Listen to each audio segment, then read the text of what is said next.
The following is a presentation of the Missouri Sports Network.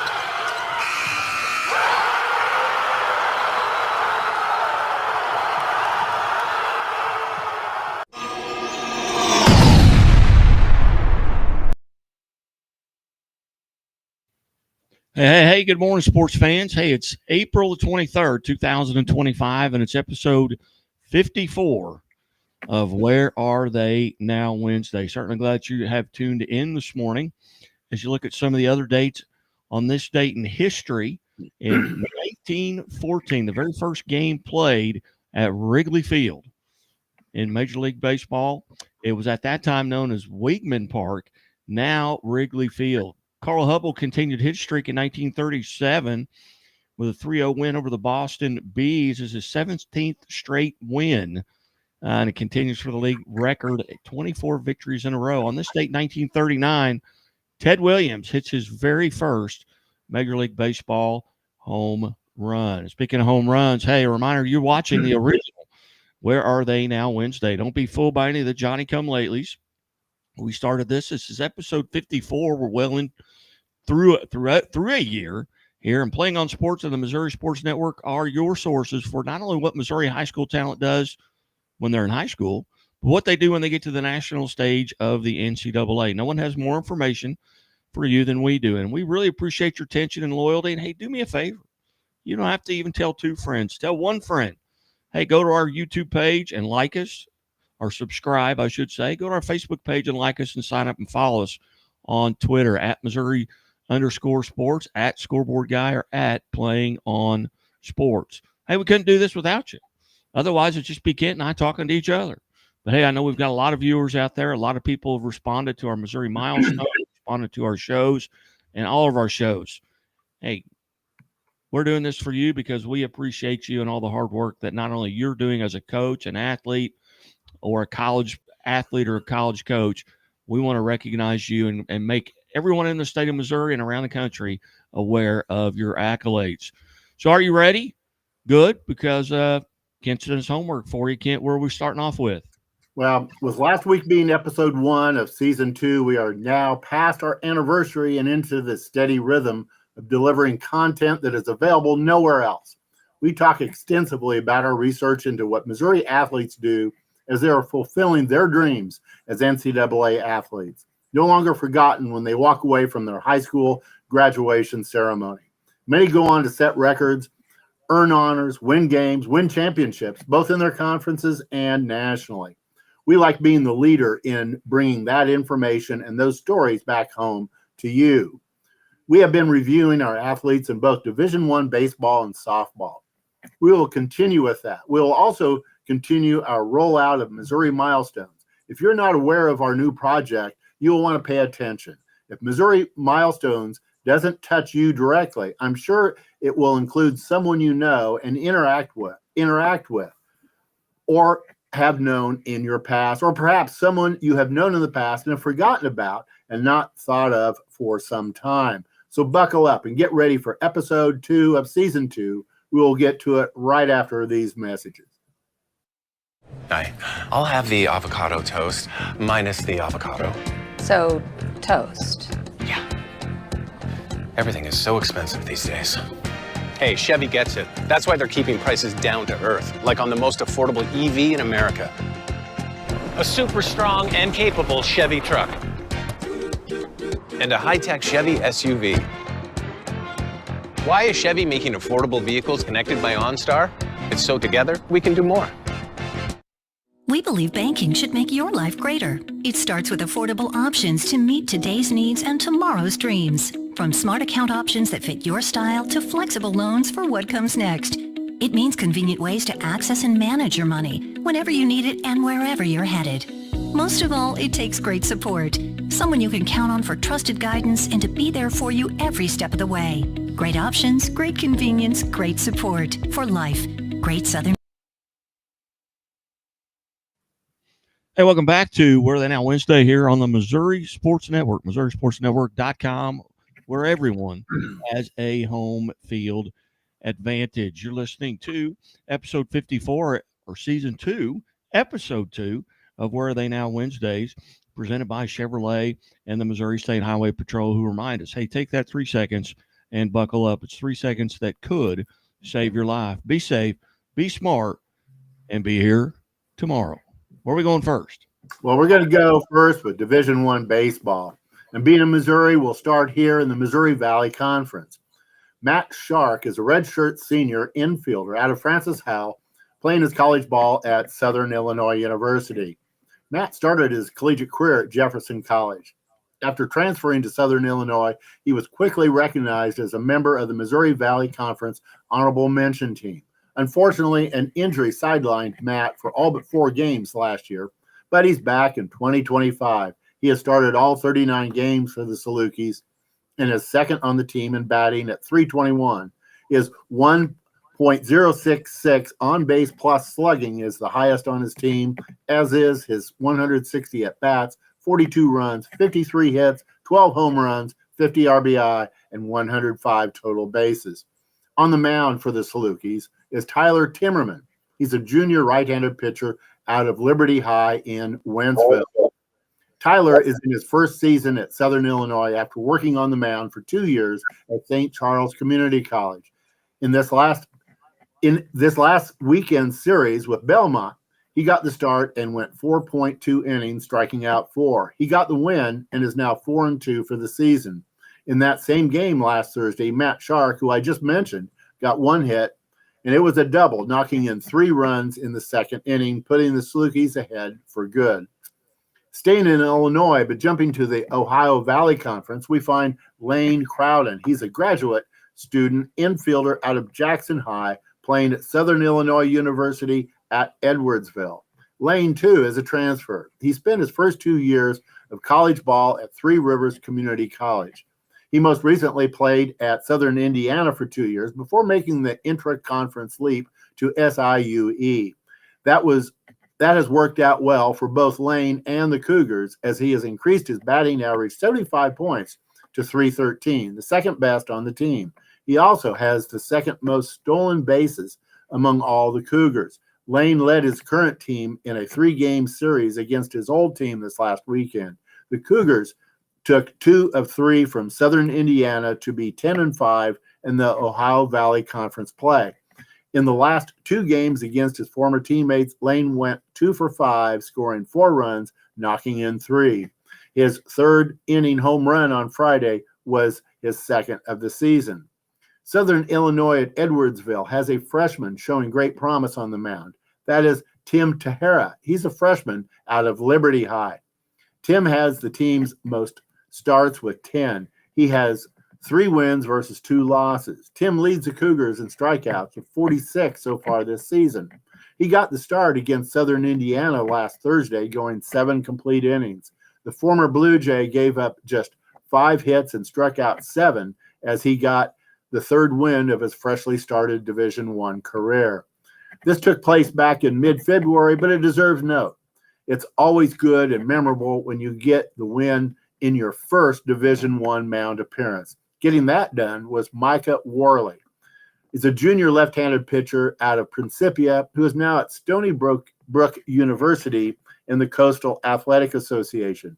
Micah spent the first 2 years of collegiate ball at Modesto Junior College. After arriving in Division I this year, he was sent out to the mound for his first appearance in the 8th inning with no outs and Bethune-Cookman having just scored 3 runs to tie the game.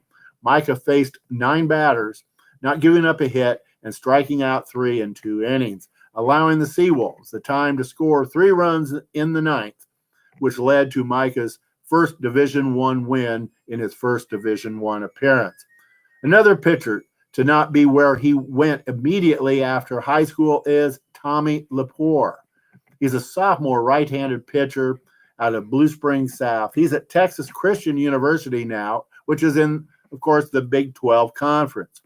Tommy left high school ranked as the #1 pitcher coming out of the state of Missouri by perfect game. He went to Wichita State, where he didn't disappoint. He was named to the American Athletic Conference All-Academic Team, the All-Freshman Team, the All-Conference Second Team, and was honored as the AAC Newcomer Pitcher of the Year. This year, the 6'4", 230-pound righty is pitching for TCU. The Horned Frogs are happy with that switch as Tommy leads his team with a 6-win and 2-loss record in his 10 starts. He leads TCU in wins, ERA, starts, and innings pitched. He has 50 strikeouts versus just 18 walks and is holding the opponents to a batting average of only 196. Tommy's last 5 decisions have been wins. The most recent was on Thursday at Central Florida. Tommy went 7 innings, not giving up an earned run, striking out 4, and not walking a batter. Just 6 days earlier, he got the win against the University of Kansas while getting a season-high 11 strikeouts in 7 innings of work. Tommy continues to produce at a very high level. Tommy isn't the only Lepore to be highlighted on Where Are They Now Wednesday. We were highlighting another Lepore last fall, Tommy's sister. Aubrey Lepore is a senior this year at Bryant University, where she has been a mainstay on the Bulldog volleyball team for her 4 years of collegiate competition. This year, Aubrey led her team in points and kills per set. She ended her career with 952 kills, the 5th most in program history. Aubrey was named to the America East Conference second team. Lots of honors for the Lepores of Blue Springs South. Also leading his team with 10 starts is Luck Flada. He is a senior left-handed pitcher out of Lafayette High in Wildwood. He plays now at Tulane University in the American Athletic Conference. Luck has 10 starts for the season, pitching a total of 53 1/3 innings. He has 52 strikeouts against only 8 walks. Western Kentucky has a record of 33-7 and is 11-4 in Conference USA play. One reason for that sparkling record is Joe Servo. He is a junior outfielder out of Parkway Central. Joe is batting .328 with an on-base plus slugging of 1.069. He gets on base over 52% of the time. Joe is perfect in the field with 30 putouts and no errors. Pitching well in his first year out of high school is Jack Noby. He's a freshman right-handed pitcher out of St. Francis Borgia. He's now pitching at Xavier University in the Big East Conference. The freshman has appeared in 14 games, starting 1. He has 35 innings pitched, a 2-2 record, and an ERA of 3.86. Now let's transition over to softball. Those are some solid baseball performances. Of course, the women out of Missouri high schools also make their mark in NCAA softball. We have detailed this before, and we have even more for you now, such as Olivia Brandstetter. She's a sophomore infielder out of Liberty High. She is now at the University of South Alabama in the Sun Belt Conference. After having the 3rd best batting average on the team as a freshman, Olivia's .298 this year is the 2nd best. She is near the top in many of the stat columns, generally 3rd or 4th highest or better. She is also 2 for 2 on the base paths. The Southeast Missouri State is 21-14 overall and 14-6 in Ohio Valley Conference play. A big reason is their leading batter. That's Sydney Dennis. She's a senior infielder out of Eureka High. Sydney is leading the Red Hawks with her .436 batting average, which is the 2nd best in all of the Ohio Valley Conference. She also leads in starts, at-bats, runs, hits, triples, total bases, and on-base plus the slugging stat. Despite SEMO losing the last time out, Sydney went 2 for 3 with a run scored.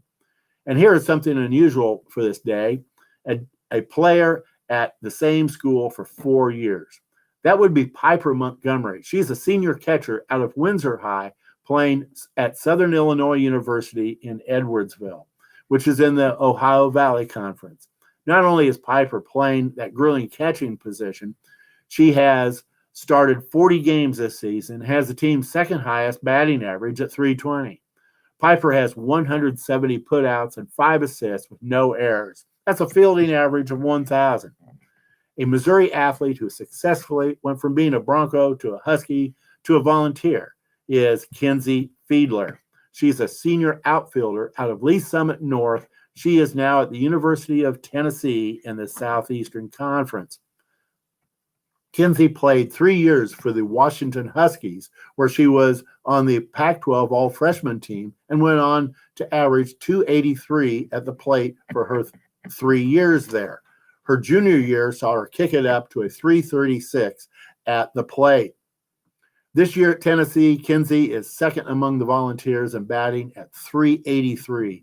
She leads her team in at-bats and triples and has swiped 7 bases in 7 attempts. Her 7 triples lead the Southeastern Conference by 3 and is 4th in all of Division I.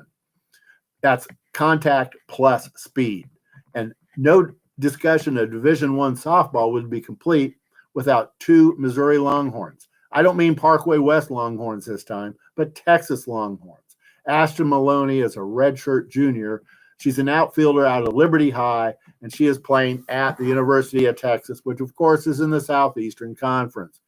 Ashton continues her onslaught at the plate, hitting .432, having started all 47 games. That batting average is 7th in the SEC.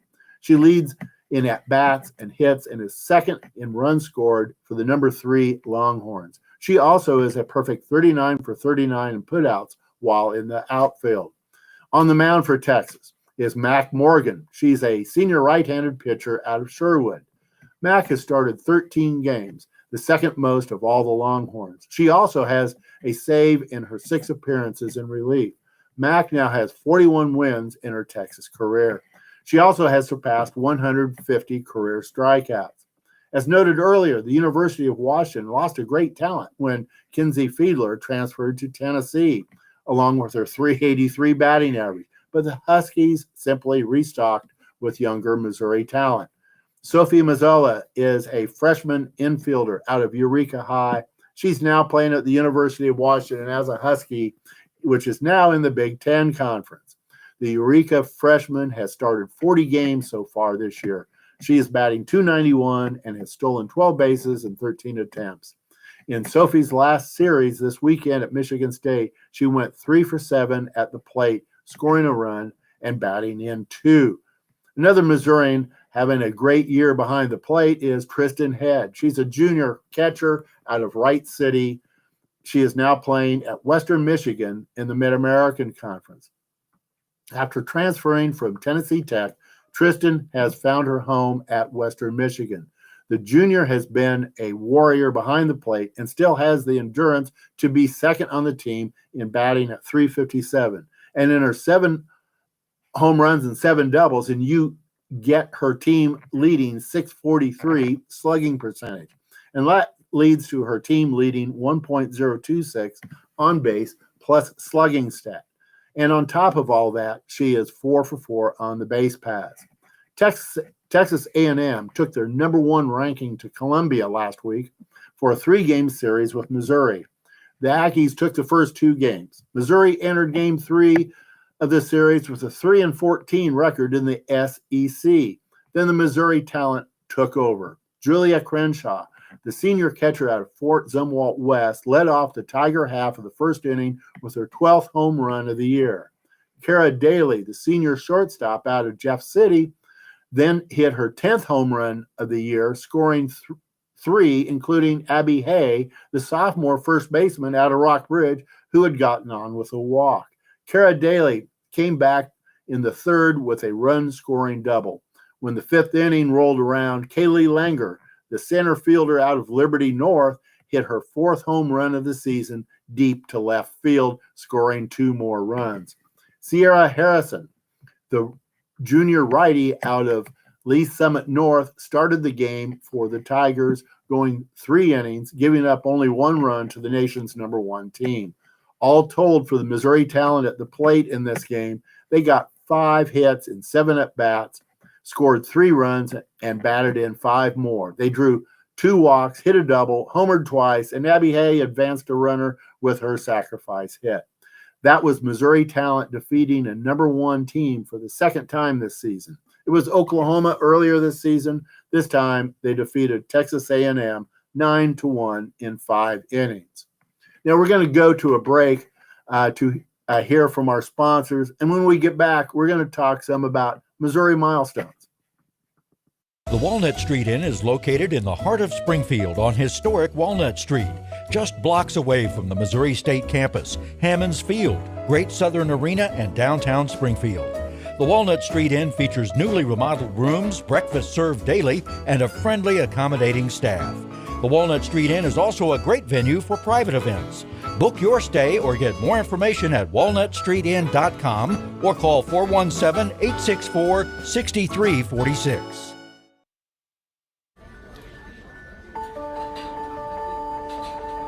Imagine a bank that goes where you go,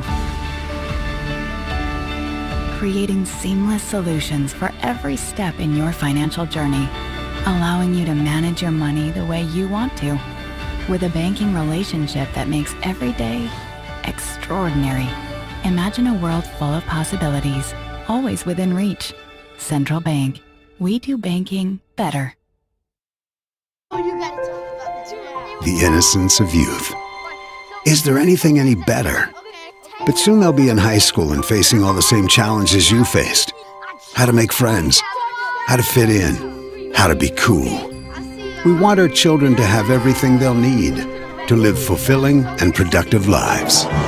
Make sure the kids in your family are among the more than 290,000 participants here in Missouri who take part in high school sports.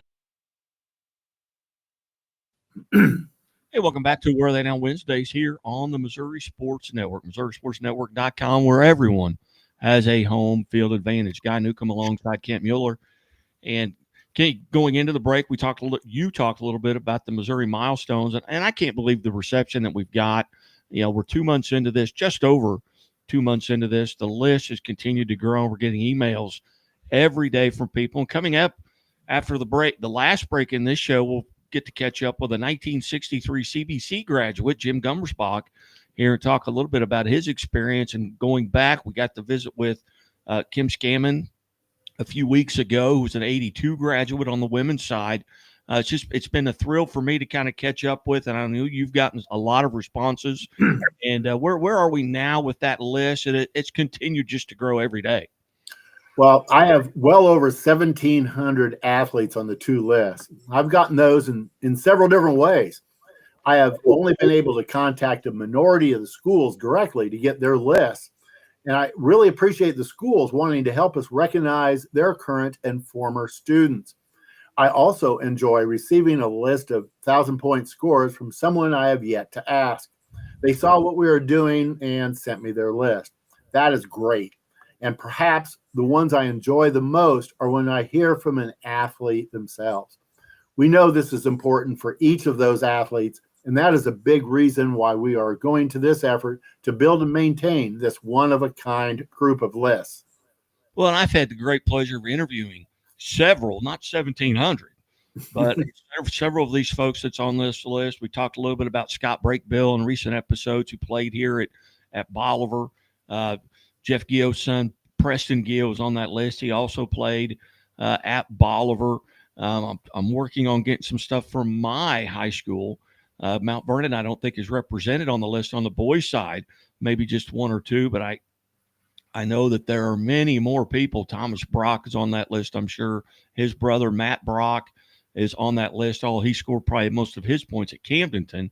But I just look at the list every day, and I know we're having people that reach out to us have heard about the list. Someone shared it with them, or they've seen it on the website, and they've gone to it, and they've requested even maybe being part of the list, and their coaches have gotten involved and continue to reach out. So it's been an exciting thing here, and we're just scratching the surface, because this is just one of the Missouri milestones, and we'll be unveiling more of them here as we get into summer.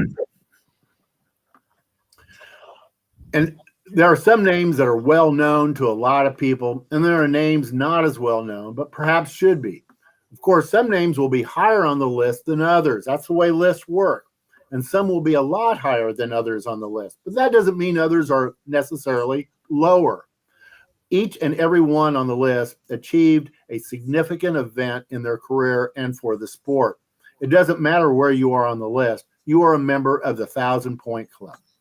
That situation reminds me of when I was sitting in the audience during a white coat ceremony for a freshman class at a medical school.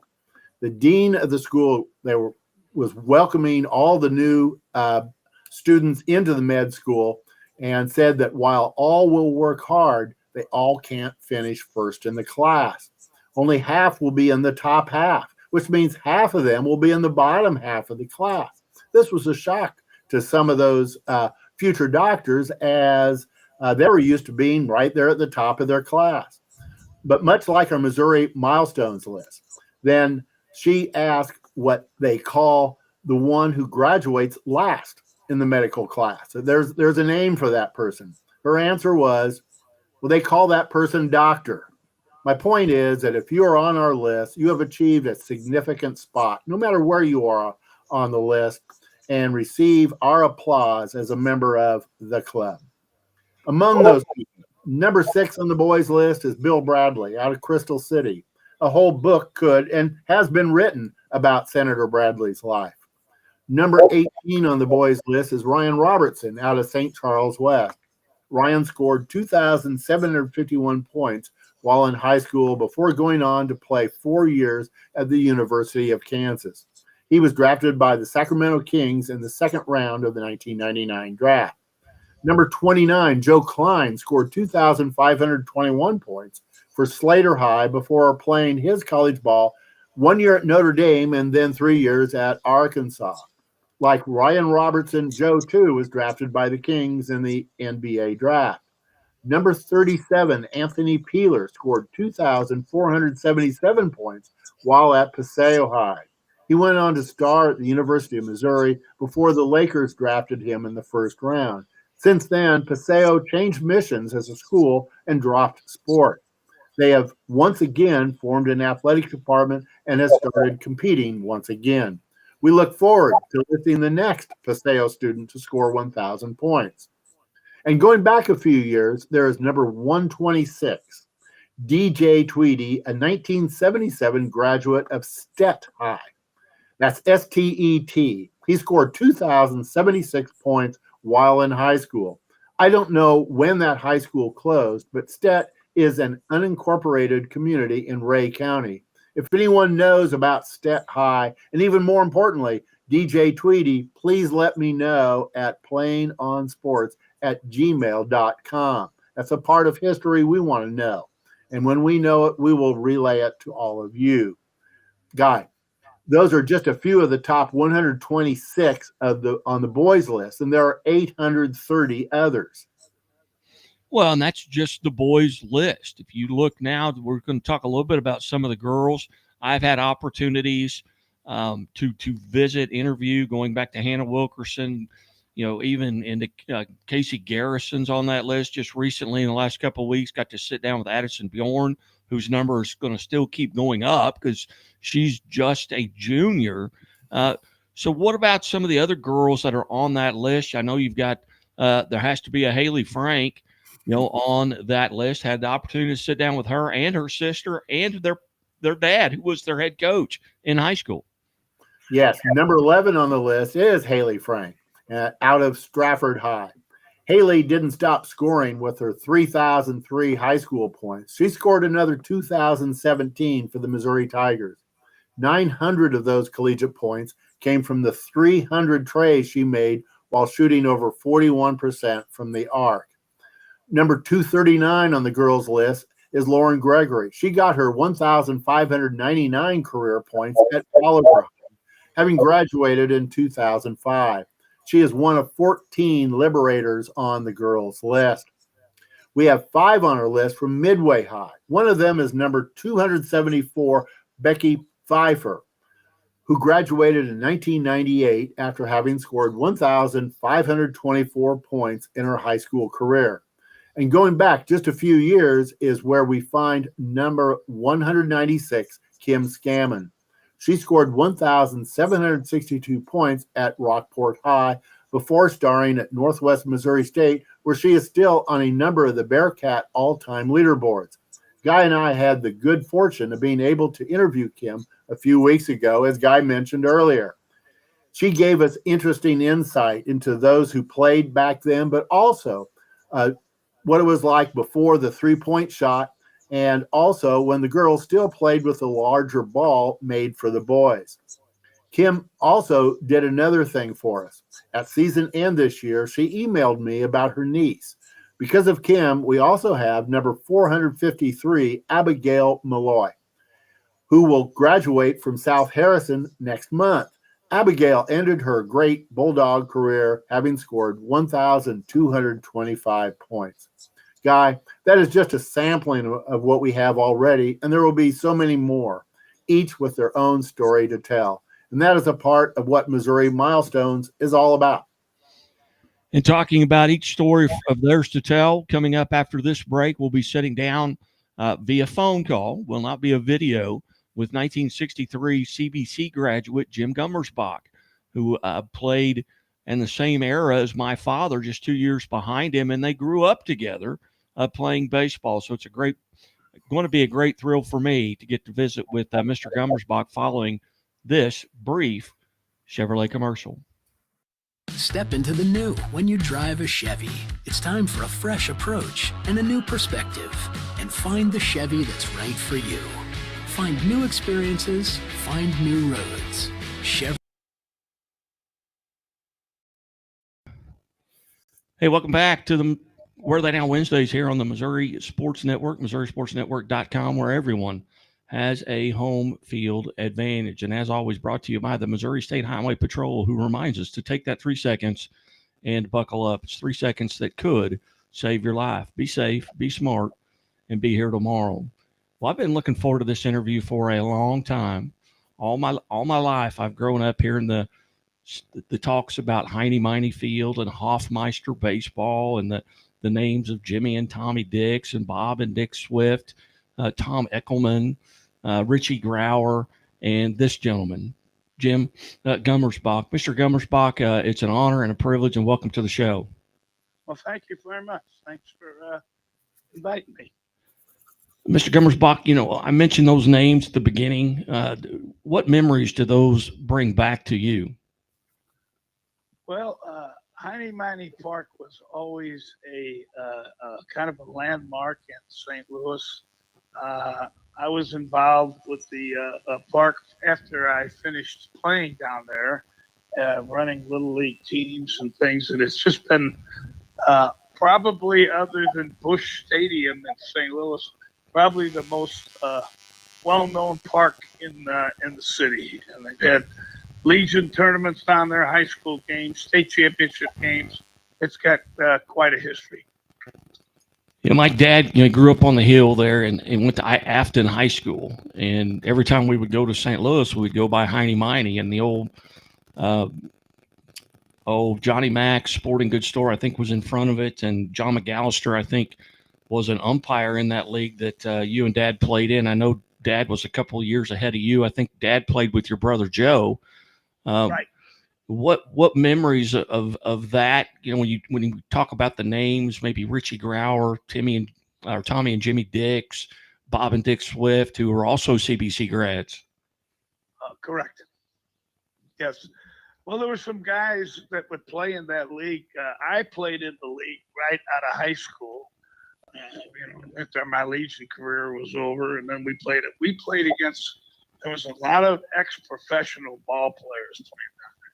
Probably one of the most famous was Frank Baumann, who was from St. Louis, and he pitched in the big leagues. And I believe in 1967, 68, he led the American League with ERA. I don't remember what the exact number was. And there was a lot of ex-ball players. And as a young kid, 18, 19 years old, I mean, you really learned a lot just playing against those guys. They really knew how to pitch, up and down. Where when playing high school, the pitcher just threw the ball, and maybe you had a curveball and you hit it. That was the name of the game. And I really learned a lot, and I'm sure a lot of the younger guys learned a lot playing against those older fellas. I have the privilege on Mondays throughout the school year, the high school season, sports seasons, to have lunch with Bill Rowe, and he talks about you all the time. And during the baseball season, Keith Gutton, even though he's not coaching at Missouri State anymore, he's part of the leadoff club luncheons every Monday, and he has spoken about you as well. Take us back. This is part of our Missouri milestones, 1,000 career points in basketball. What do you remember about your high school basketball career? Well, the high school basketball career was, we were pretty successful or fortunate. My senior year, we won the state championship, beating Jeff City in the championship. And, I played, started 3 years at CBC, and we had a pretty successful career. We had a wonderful coach, and Coach T.C. Wilkett, and it was great. And then after that, when basketball was over, we jumped right into baseball. We didn't do anything 12 months out of the year. We split things up, and I think that could be a mistake by young kids today, but that's my opinion. Maybe it's not. And again, we're visiting with Jim Gummersbach, a 1963 graduate of CBC High School and part of our Career 1000 list on our Missouri milestones. Mr. Gummersbach, tell us a little bit about who you played with, and maybe even some of the folks that you played against that were maybe names that people will remember. Well, probably the two famous names I played against in basketball was at Missouri State, or Southwest Missouri back then, was Walt Frazier. And then in the championship game, we played in Evansville. We played Winston-Salem. We had a gentleman by the name of Earl Monroe. And I believe both of those guys are in the Hall of Fame, and rightfully so. Yeah, as you make that decision coming out of high school to come down to Missouri State, which I believe at that time was SMS, what was that decision, and who kind of played a role in making that decision? Was it because it was close to home?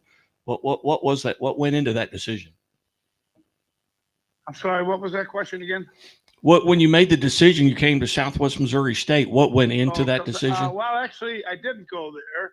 I started off out of high school. I went to Drake University, and I went there for 2 years. And after the 2 years, I wasn't doing a lot of playing. So kind of Coach Thomas kind of got a hold of me, and I came down to SMS in 1965, and turned out to be a very good move on my part. Yeah, very good, and a lot of success there as well. I'm sorry? You had a lot of success there as well. Yes. We had 2 wonderful years down there. My 2 years down there, we did not lose an MIAA game, which was our conference we were in at the time, and it was a very good conference. And I haven't done a lot of research on it, but I don't know if there was any team in the MIAA that ever went 2 years undefeated. That's one of the things that I guess I'm most proud of. Now, what, if any, involvement did you have in baseball? I know Bill Rowe started the program at Southwest Missouri State. Had it begun when you got here, or was it later? It was it was the 3rd year of the program. I guess they just decided to have a baseball team. I was not here at the time, and he had 2 teams before the one I played on. And most of the guys that played, we didn't have any money. We didn't have any scholarships, or if we did. And I just played because that's what I did after basketball season. I liked to play, and we probably had 3 or 4 guys that were football players that played on the team. And then I think most of the other guys were just kind of local guys from around the Springfield area that Bill Rowe put together, and we wound up playing. And then, of course, after I left, the program got advanced. I think they threw more money in it, and then after that, they really had a lot of success. What was Bill Rowe like to play for? And I'm going to send this interview to him, so he's going to hear what you say. But well, okay. Bill Rowe is Mr. Missouri State as far as I'm concerned. When we played for Bill Rowe, it wasn't like the normal. Bill Rowe was the coach. He was he drugged the field. He was a one-man guy. We didn't have any assistant coaches. We had a player, coach first base, and of course coach third base, gave the signals. It was he was a very, very wonderful guy to play for, and a good baseball man. But I don't know if anybody could have done any better from the standpoint that he took care of everything. The travel, the hotels we stayed in. We didn't go very far, but Cape and Warrensburg and Rolla. When we went down for a weekend trip, he took care of everything. And I mean, it was amazing when I look back now, where these schools have 5 or 6 coaches, and Bill did it all himself. Yeah, you talk about making that trip to Cape. My dad, who I know played with your brother and may have played with you just a little bit there at Heine Miney, was a first 2-time All-American at Cape Girardeau when he transferred down to SEMO in 1962. Do you remember playing some of those guys that you used to play against at Heine Miney? Well, those guys were a little bit older than me. Swift that you mentioned, your dad, I believe, was a couple of years older than me. And like I said, I only played 2 years. But when we played Cape, there were some guys that were on their team. Kermit Meistead, Alan Kesterson, were really, really good ball players, but they were from the Cape area. So I didn't really play against them in St. Louis. But Cape, they had a good team. They were around longer than we were, and they had, quite frankly, they had better players than we had. But we held our own. I think we won a few games against them. It was always fun playing against them. And again, visiting with Jim Gummersbach, for a 1963 graduate of CBC High School, and Coach, I know you've traveled extensively here. Last time, maybe the first time we spoke, I think maybe you were out in Vegas for the Final Four. Still staying pretty active in sports, and do you ever get down to the Springfield area anymore? Oh yeah, I get down there. I used to get down there a lot more, but yeah, I would always come down 3 or 4 times a year. And then, of course, when Coach retired, he had more banquets. So I try to get down there to make sure that was all taken care of. And then Coach came up for the Missouri Valley Conference tournament. We stay pretty close, even after all these years. We're still real close, real good friends. And I wish I could get down there more, but hopefully, maybe this summer, next basketball season, I'll try to get down there a little bit more. Well, if you ever decide to get down here, let us know. I know my dad would love to visit with you and kind of reminisce about the old times. I know he and Coach Rowe do that a little bit. Coach Rowe's from Marionville, Missouri, not St. Louis, but he still knows a lot of those connections, as does Coach Gutton, although Gutton's RG is, he's probably 10 or 12 years behind you guys. But yeah. So Keith's from St. Louis, and I know him pretty well. I get down and talk to him. I mean, he obviously had a pretty nice career also. So, I mean, those 2 guys were it until this year. They were the only coaches that were down there. You bet. Well, Mr. Gummersbach, I greatly appreciate this. Has been a wonderful time to catch up. Like I said, growing up, those were all the names I heard. And it was, and I hadn't met now, Bob Swift is my godfather. So I talk to Bob every now and then. Dick Swift, maybe not so much. He's sitting at a poker table, I think, all the time. But I think you're right there. Yep. And Scott Swift and I grew up together. Scott's a year behind me. And so we used to go up and go out to Lafayette or Marquette or wherever it was and go hit every day during the summer with Scott and Bob. And it was just a lot of fun, but it's great to kind of catch up. All the Swift boys, we all grew up in the same neighborhood. And along with also Mike Shannon, he grew up in our neighborhood. So we always had a diamond to play ball in and keep us out of trouble, basically. Well, Bob Swift still talks about the fact he was the only person ever to graduate CBC, still a private. No. Well, if he was, I was the second one. Okay, very good. Well, Mr. Gummersbach, it's been a great pleasure. I've enjoyed it. I know the people enjoy listening to it. And again, if you get down here, let us know. My dad would love to see you again. The next time I'm down here, I definitely will let Coach know I'm coming down and we will get together. And you make sure you tell your dad I said hello, and my brother's doing well. So I'm sure he'll be glad to hear that, and I'll tell my brother I talked to you. All right. Thank you so much. Have a great rest of the day. God bless. We talk to you soon. Thank you so much for the call. You bet. Hopefully we get together soon. You Bye bet. now. You're listening to the Missouri Sports Network at MissouriSportsNetwork.com.